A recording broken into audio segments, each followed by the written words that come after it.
Hi folks, welcome back. It's Mr. Defy. In this video today, I will be talking about systems of equations. Now, there are three ways to solve a system of equations, but first, very quick definition of a system of equations. It is simply more than one equation working together with another at the same time. And there are three possible outcomes. One where they will meet at one point, one where they will be parallel and they will not meet at all, and the other where they will meet at all points because they overlap. Now, specifically by graphing is what we're going to look at today. Our purpose is to see if two functions even have a common solution. That would be when graphing them, you would see that two lines do meet at one point. That would be considered a common solution. We'll see that in a little while. The method that we're going to take is by graphing, and we're going to graph the lines of the functions that you'll see in just a moment to see if they intersect. Now, if they do intersect, then we will have to verify that the point at which they intersect is actually a common solution. And the way we will do this is by taking the point and using the ordered pair for that and substituting the x and y values back into the function to see if they make the functions work. So with that, let's get into example one. Here we go. Example one has these two functions here. They're already in slope-intercept form. So there really is nothing for you to do to change them. They are ready to go. What you need to do to create the graphs is to first identify the y-intercept and the slope for each function. Again, remember that in a function such as slope-intercept form, this represents your beginning point, which is also known as a y-intercept, and this over here is the slope, which tells you how to move.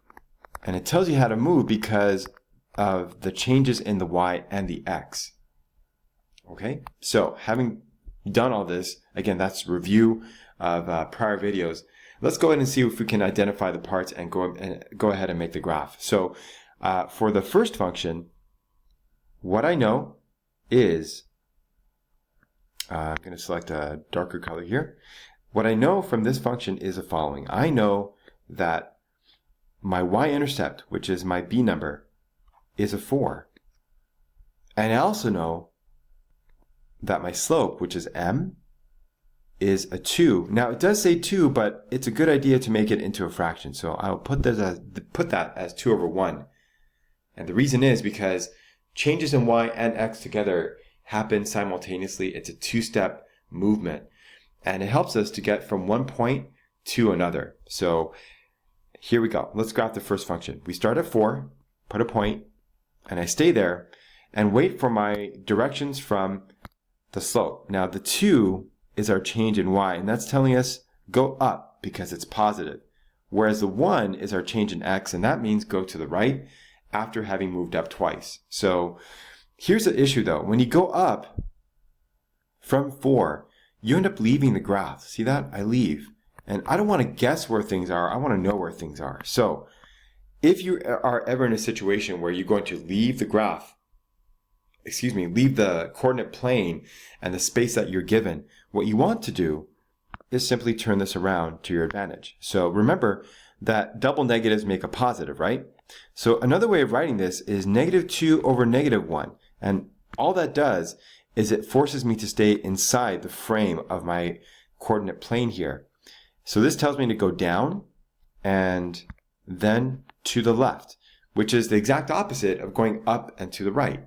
But it keeps me along the same line, so I'm okay by changing it up like that. And remember, two negatives when you're dividing or multiplying does make a positive.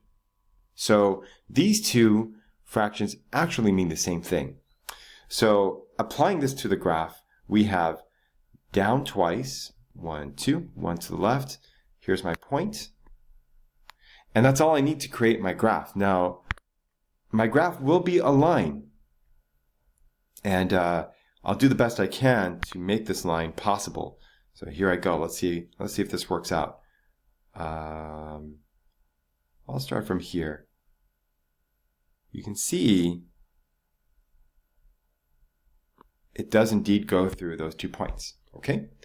Now, the second function works the same way. We first identify the y-intercept, which is -3. And I'm going to be very clear about that. So I'm going to write our y-intercept is -3.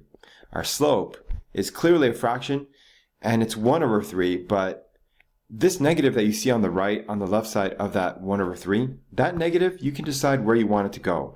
So you can put it up there with the 1 if you want, or down there with the 3 if you want.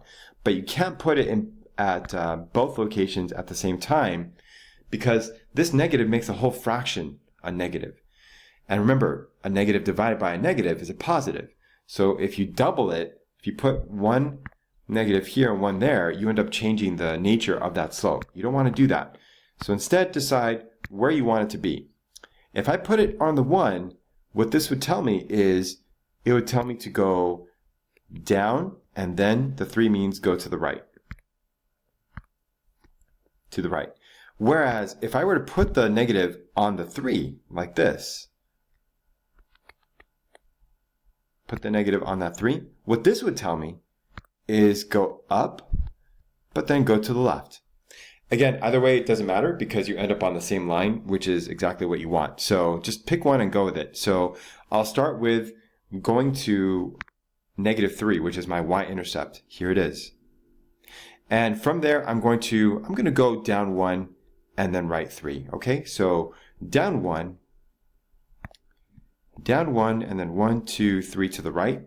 That places me right over here, and I'm ready to create my second line. Now I can see just by the position of these points that they are indeed going to intersect with the line that I first made. And so here is my line.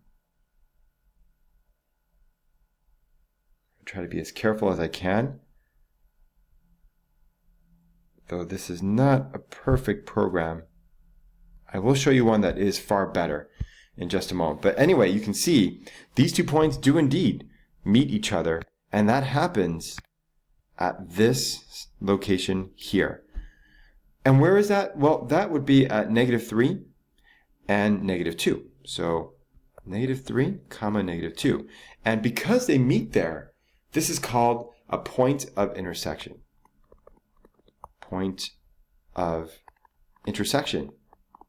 Because quite simply, it's a point at which these 2 lines intersect or meet each other.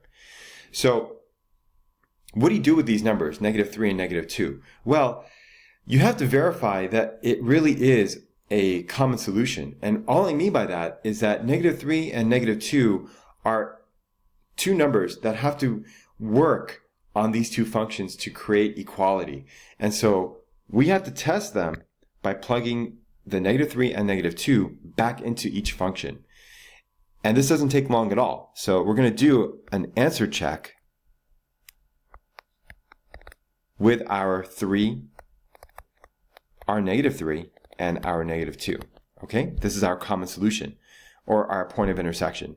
So here we go. We're going to do a y equals 2x plus 4 versus a y equals -1/3 x minus 3. And let's compare and see what happens when we plug in these numbers that we have from our graph. Remember, this is your x, this is your y, and so we're going to use those numbers directly into our functions, and this is what we get. -2 is equal to 2 times -3 plus 4. And then from here, it's just a matter of simplifying until you're done. So -2 is equal to -6 plus 4, which if you look on the right, at the right side, you'll see, oh, I get a -2, and that makes both sides equal, and that is a good thing.